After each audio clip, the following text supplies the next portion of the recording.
आजादी के रणबांकुरों की क्रांति कथा के जाने पहचाने और अनजाने पन्ने, सभी अमर बलिदानियों की प्रेरक कथाएं।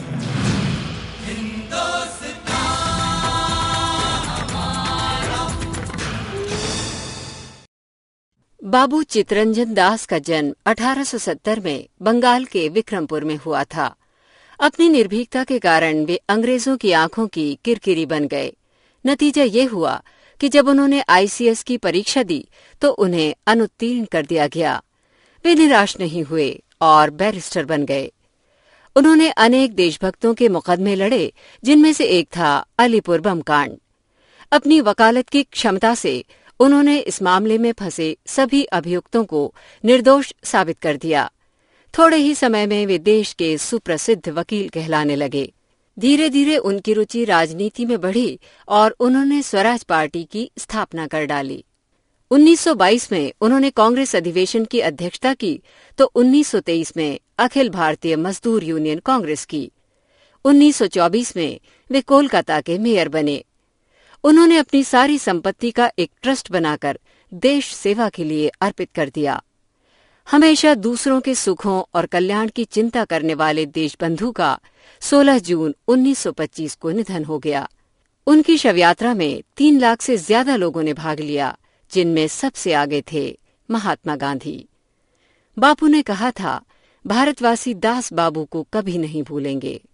बापू ने शायद सच ही कहा था। राजू भैया, ओ राजू भैया, राजू भैया, अरे ये तो सुन ही नहीं रहे। राजू भैया, ओ राजू भैया। अरे क्या है यार, राजू भैया राजू भैया। अरे अरे अरे भैया, इतनी देर से आवाज लगा रहा हूँ, सुनाई नहीं आपने? आप बोलना, सुन रहा हूँ। अरे वो रेडियो लगा दो ना भैया।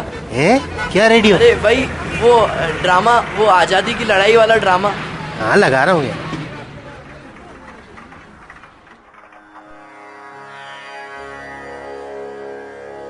देशबंधु चितरंजन दास बंगाल की धरती के उन सहस्त्रों सपूतों में एक थे जिन्होंने देश की स्वाधीनता के लिए अपना सर्वस्व दान कर दिया। चितरंजन बचपन से बहुत होनहार और उदार थे। समाज सेवा का गुण उनमें बाल्यपन से ही नजर आने लगा था। चितरंजन का जन्म सन 1870 ईस्वी की 5 नवंबर को कलकत्ता के एक ब्रह्म समाजी परिवार में हुआ था। पिता भुवन मोहन दास और माता निस्तारिणी देवी दोनों ही सुशिक्षित और अत्यंत कर्मठ थे।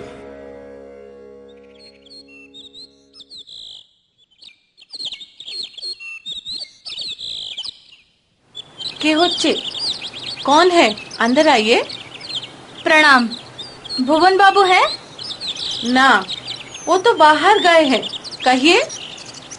बस ये मेरा लेख है। भुवन बाबू ने ब्रह्मा पब्लिक ओपिनियन पत्रिका के लिए मांगा था। हाँ, अच्छा। बोशुन आपने, बोशुन। भुवन बाबू जब से पत्रिका के संपादक हुए हैं, पत्रिका और अच्छी हो गई है। जी। माँ, खाना दो ना, मुझे भूख लगी है। क्यों? तुझको पैसे दिए थे ना, वो क्या हुए? वो उधर मेरी पाठशाला के पास कितने बच्चे भूखे थे, मैंने खाना खरीद के उनको खिला दिया। माँ, अब शाम हो गई है, मुझे भूख लगी है, खाना दो। आपका बेटा बहुत होनहार है। इसकी आंखों में तो किसी महापुरुष का तेज है। ये तो बहुत महान कार्य करेगा बड़े होकर।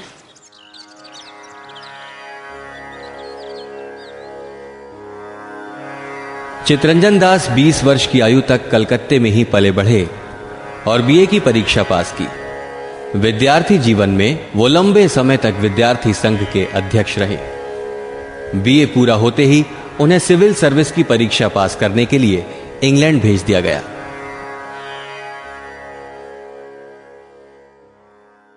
चितरंजन भाई, पहली बार कोई भारतीय पार्लियामेंट के चुनाव में खड़ा हो रहा है। आपको क्या लगता है, क्या दादा भाई नौरोजी जीत पाएंगे? जीत पाएंगे या नहीं, ये तो सोचना भी नहीं है और सोचने का वक्त भी नहीं है हमारे पास। हमारा सिर्फ एक लक्ष्य है, दादा भाई की विजय। वो जो नए 6 युवक आए हैं हमारी मदद के लिए, शाम को उनके साथ मीटिंग रखी है मैंने। आप भवन पहुंच जाइएगा समय पर। अवश्य रंजन बाबू, आप चिंता न करें। चितरंजन दास की दौड़ धूप रंग लाई और दादा भाई विजयी हुए। इस जीत की जितनी खुशी चितरंजन दास को थी, उसका वर्णन शब्दों में नहीं हो सकता। चितरंजन अब और निर्भीकता से अंग्रेजों की नीतियों और प्रचारों का विरोध करने लगे।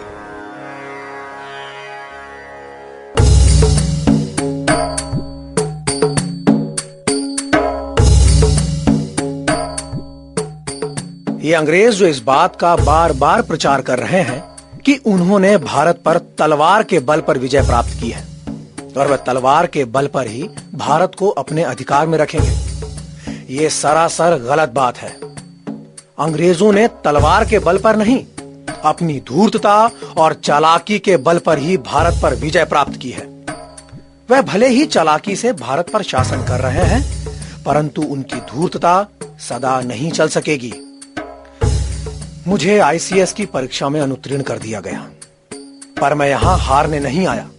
हमें किसी भी हाल में पीछे नहीं हटना है।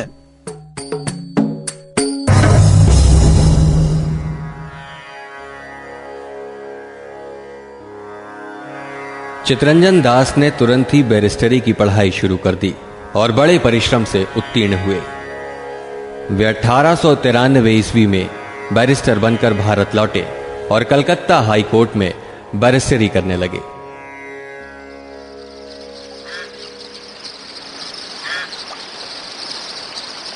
चितरंजन बाबू, आपका जीवन में सारे कठिन पथ ही हैं, क्यों? हाँ दादा, पर मुझे विश्वास है कि आप तब भी बहुत आगे जाएंगे। अच्छा हाँ, विवाह की तैयारी कैसी चल रही है आपकी? चितरंजन बाबू असम रियासत से खोज लाए हैं, वो भी दीवान की पुत्री है, ऐसी वैसी नहीं, बहुत पढ़ी लिखी है। बाबू जरा नाम तो बता दो हमारी बौदी का। वासंती देवी नाम है उनका। आप खुश? चलो थोड़ा काम भी कर लो। खूब बोलो दादा।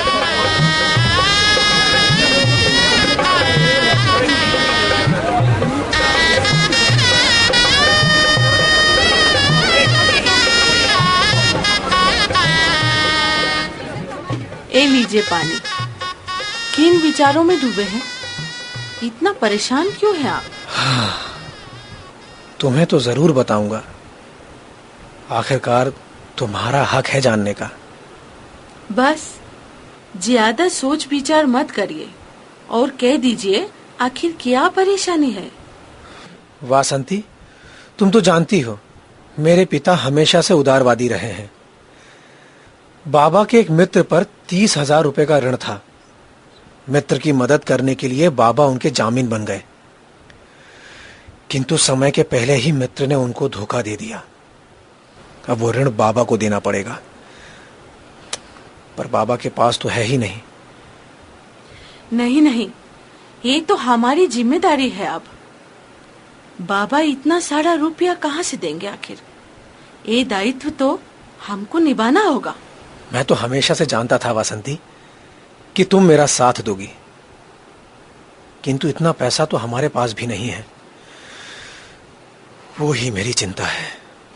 ये स्थिति में तो एक ही रास्ता है, आप बाबा का ऋण अपना ऊपर ले लीजिए और फिर हम घोषित कर देंगे कि हमारा दिवाला निकल गया है। वाह वासंती, तुमने साबित कर दिया कि औरत यदि सुशिक्षित हो तो सभी का कितना भला हो सकता है। इसके बाद आप कठिन परिश्रम करिए और धीरे धीरे बाबा का सारा ऋण चुका दीजिए।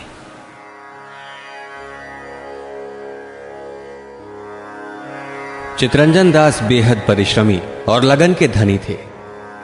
इसी बीच 1908 में उनके पास एक अत्यंत महत्वपूर्ण मुकदमा आया।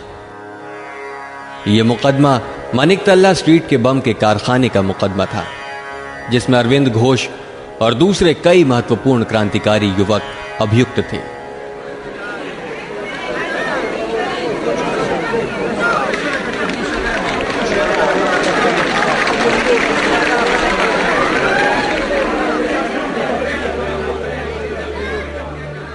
Yes, Mr. Chitranjan Das, you may continue. मैंने अपने देश की स्वतंत्रता के हित में जो पाठ पढ़ाया है, उसका आशय यदि यह समझ लिया गया है कि यह न्याय के विरुद्ध है, तो हां, मैं अपराधी हूं।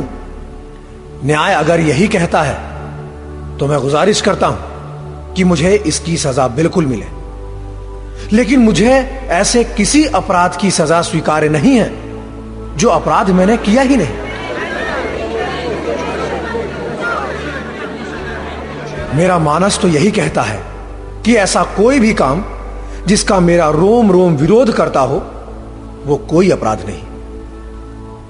स्वतंत्रता का आदर्श स्थापित करने का प्रयास करना यदि मेरी गलती है तो मैं बेशक गलत हूं। मैं इस बात पर तर्क वितर्क नहीं करूंगा। मैंने अपने भविष्य की सभी संभावनाओं को इसी कारण अनदेखा कर दिया। यही कारण है कि मैं कलकत्ता आया, ताकि यहां रहकर इस दिशा में परिश्रम कर सकूं। केवल यही एक विचार मेरे मन मस्तिष्क में दिन रात कौंधता है, और यह मेरा स्वप्न है। यदि ऐसा करना मेरा अपराध सिद्ध होता है, तो कृपया यह अपराध सिद्ध करने के लिए कोई भी गवाह को कटघरे तक लाने की आवश्यकता नहीं है। मैं स्वयं आपके सामने उपस्थित हूं। पहना दीजिए मुझे बेड़ियां और डाल दीजिए मुझे जेल में, पर मैं अपने लक्ष्य और कथन से अडिग नहीं होऊंगा।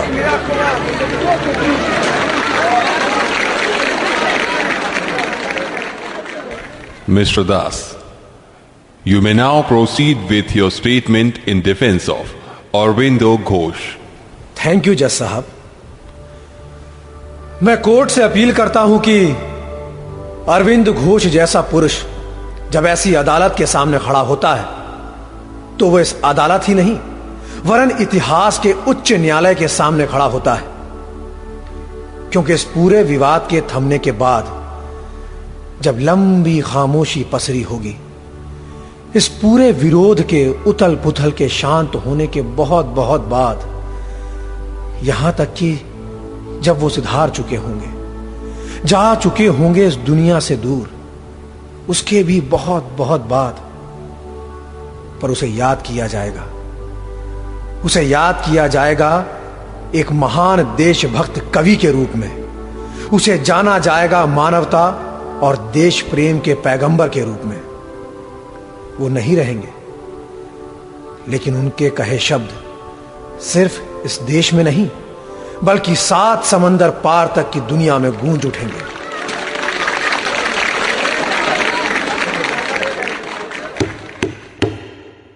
I announce the judgment in favor of the accused and congratulate Mr. Sri Das for his job. Reader, please read this in Hindi. जज साहब ने फैसले के बाद अपनी किताब में जो स्टेटमेंट लिखा है वो इस प्रकार है। मैं यह कहे बिना नहीं रहूंगा कि चितरंजन दास जी की बुद्धिमत्ता के ही कारण अभियुक्त अपराध से मुक्त हो सके हैं।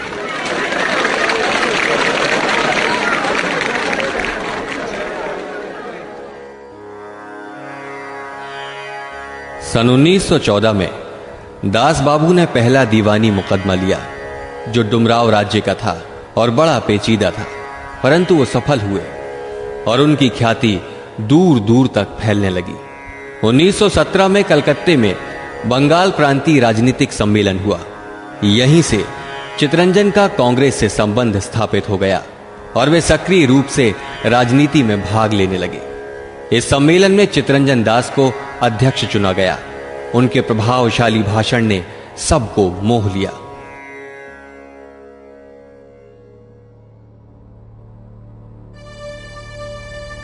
हम ये कैसे भूल सकते हैं कि हम एक संपूर्ण राष्ट्र में रह रहे हैं और पिछले कई वर्षों से रहते आए हैं। हम यह भी नहीं भूल सकते कि भारतवर्ष के विभिन्न राज्य निरंतर एक दूसरे के निकट आ रहे हैं। सिर्फ विभिन्न राज्यों की नहीं, बल्कि संपूर्ण भारत में राष्ट्रीयता की नई लहर बह रही है। यह बेहद सुखद है कि इस राष्ट्रीयता और राष्ट्र के हित में ही हम सभी का हित, महत्वाकांक्षाएं और स्वार्थपरक आशाएं सभी कुछ समाहित हैं।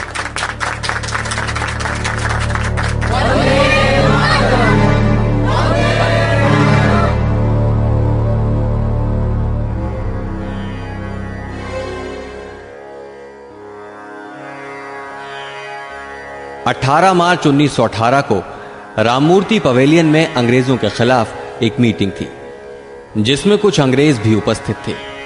इसमें सीआर दास ने जो भाषण दिया, उससे उनकी लोकप्रियता ने बेहद जोर पकड़ लिया। यह भाषण उन्होंने अंग्रेजी में दिया था ताकि अंग्रेजों तक बात स्पष्ट पहुंच सके। Gentlemen, when I consider the objections put forward to the grant of self-government, I can hardly keep... भाइयों, मैं जब भी हमारी स्वराज की मांग के खिलाफ अंग्रेजी सरकार द्वारा दी गई विरोधात्मक दलीलों पर नजर डालता हूं तो मेरा धैर्य खोने लगता है। सुनिए वो क्या कहते हैं। उनके हिसाब से हम अपनी खुद की सरकार बनाने के लायक शिक्षित नहीं हैं। मैं पूछता हूं, यह किसकी गलती है आखिर? पिछले 150 सालों से वो हम पे शासन कर रहे हैं और इतने लंबे समय में भी इस देश की जनता को इतना भी शिक्षित नहीं कर पाए कि हम अपने बल पर खड़े हो सके। 1921 गांधी जी ने जब असहयोग आंदोलन की घोषणा की तो चितरंजन दास भी वकालत छोड़ के आंदोलन में सम्मिलित हो गए। वे उसी समय से खद्दर पहनने लगे थे और सन्यासी की तरह जीवन जीने लगे थे।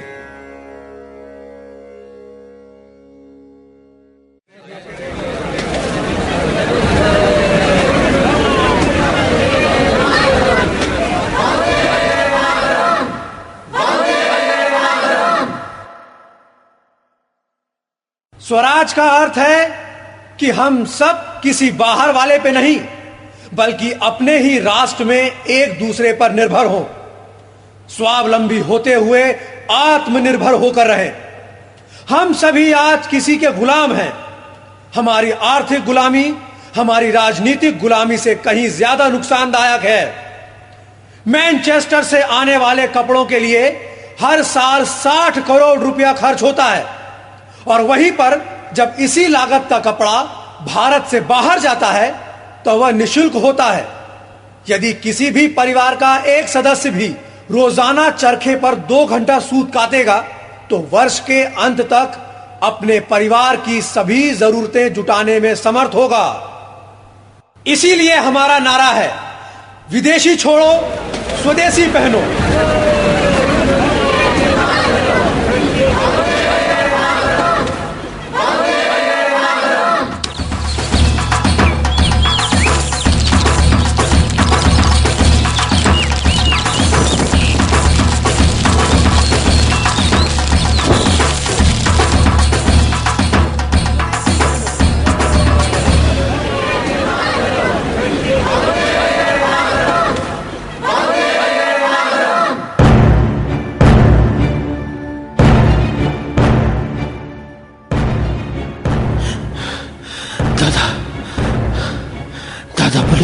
इच्छू होवे ना दादा, घोषू ना अपनी।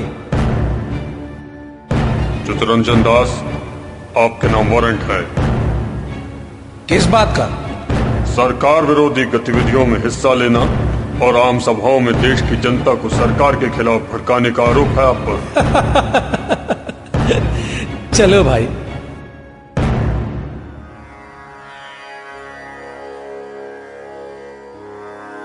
इधर अहमदाबाद में कांग्रेस अधिवेशन की तैयारी जोरों पर थी और चितरंजन दास को ही इसका अध्यक्ष चुना गया था।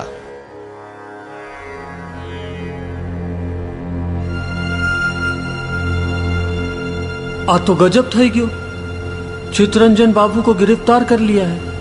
इतना परेशान मत हो भाई, ये तो होना ही था। कितनी सजा सुनाई गई है? 6 महीने। हाँ, इसका मतलब है कि दास बाबू अध्यक्षता नहीं कर सकेंगे। पर बापू, ये डाक में उनका संदेश आया है कुछ। अच्छा, देखूं तो। इसे कहते हैं बुद्धिमानी और परिश्रमी होना। जरा पढ़ के सुनाओ। दास बाबू ने अध्यक्षता का कर्तव्य निभाया है और अपना संदेश भेजा है। जो सम्मेलन में पढ़ा जा सके, उनकी गैर हाजिरी में भी। लाइए, हम अपनी स्वतंत्रता की बात पुरजोर तरीके से करेंगे, क्योंकि हम यह दावे के साथ कह सकते हैं कि हम सभी में अपनी वैयक्तिकता को संवारने और अपनी नियति को निर्धारित करने का सामर्थ्य है। इसका कारण यही है कि हम पश्चिमी सभ्यता से शिक्षित होने योग्य सभी बातों और पाश्चात्य विचारधाराओं से निर्मित किसी भी संस्थानों से ना ही विचलित हुए हैं और ना ही अपने को कमतर समझते हैं। वंदे मातरम।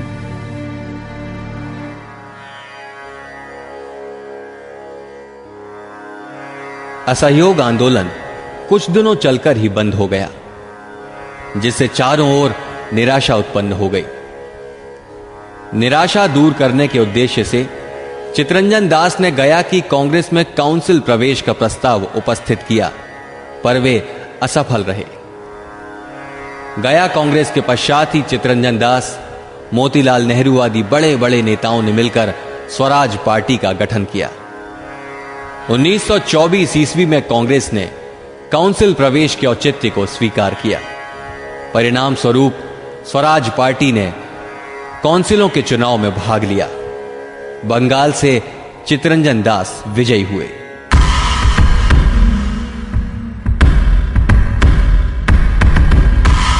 चितरंजन बाबू विजय हुए। बधाई हो दादा, बधाई हो। मध्य भारत में भी स्वराज ने बड़ी जीत हासिल की है।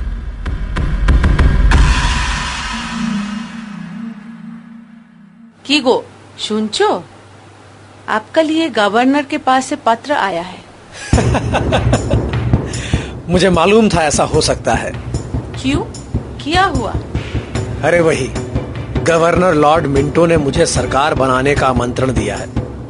दादा, मेरा जवाब भेज दो गवर्नर को। हैं, किया जवाब लिखूं बाबू? लिखो।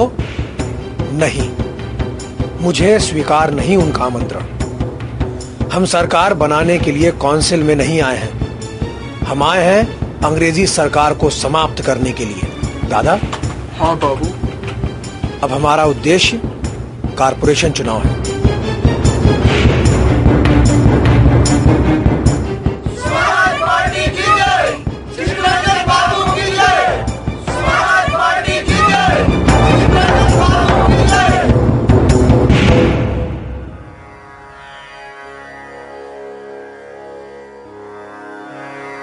चितरंजन दास कॉरपोरेशन के मेयर के पद पर प्रतिष्ठित हुए।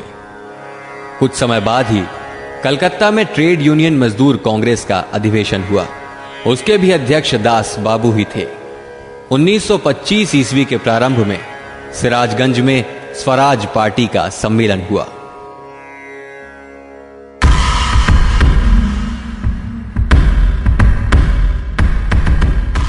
ये ठीक नहीं है। साहब के ऊपर हत्या का आरोप है।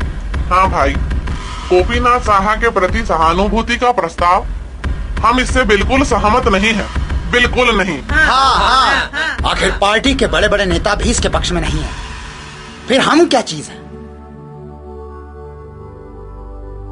मैं जानता हूं कि क्रांतिकारियों की हिंसा को हम उचित नहीं मानते, किंतु हम कभी भी इस बात को स्वीकार नहीं करेंगे कि क्रांतिकारी किसी की हत्या करके कोई अपराध करता है, क्योंकि हत्या के मूल में उसका कोई अपना स्वार्थ ना होकर देश हित होता है।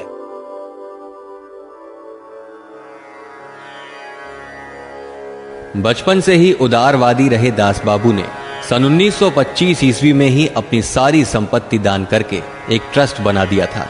वो ट्रस्ट आज भी चितरंजन सेवा सदन के नाम से काम करता है, जिसके अस्पताल में आज लाखों रोगियों का मुफ्त इलाज होता है।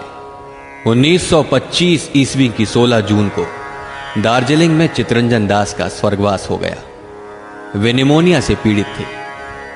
उनके शिष्य कहे जाने वाले महान नेता सुभाष चंद्र बोस ने उनके बारे में कुछ ऐसा कहा। अल सुबह 1921 वो एक पूर्ण रूप से समर्पित राजनीतिज्ञ ही नहीं, सामाजिक अधिकारों से ओतप्रोत एक आत्मा की तरह विद्यमान थे। जैसे इन तमाम बातों के लिए एक नई आत्मा ने जन्म लिया। जीवन की उस संपूर्णता से प्रेरित हो उन्होंने उस राजनीतिक संघर्ष के घमासान में छलांग लगा दी जो मानवता व राष्ट्र के प्रति अपने कर्तव्यों की चेतना लिए हुए थी। राष्ट्र के प्रति उनके त्याग और समर्पण भाव से उन्हें देशवासियों का असीम स्नेह और आदर प्राप्त हुआ, जिसके कारण उन्हें लोग देश बंधु नाम से भी जानने लगे, अर्थात जो देश का सच्चा दोस्त हो। वहीं सरोजनी नायडू ने भी अपनी भावना व्यक्त की। देशबंधु दास अपने जीवन की क्रियाशीलता में एक सम्राट का सा आवेग रखते थे। वे त्याग, समर्पण और सहृदयता के अपार वैभव के धनी थे। राष्ट्र की प्रतिमूर्ति बन उन्होंने पूरे समर्पण भाव से सेवा की। आगे आने वाली पीढ़ियों के लिए वो एक ओजस्वी व्यक्तित्व की तरह याद किए जाएंगे जो इतिहास के पन्नों में दर्ज हो जाएगा।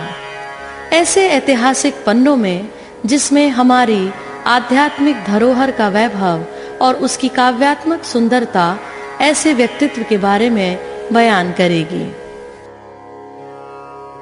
देशबंधु चितरंजन दास की मृत्यु से सारे देश में शोक का सागर उमड़ पड़ा। कलकत्ते में लगभग 3 लाख नरनारी उनकी शवयात्रा में उपस्थित थे। स्वयं गांधी जी सबसे आगे चल रहे थे।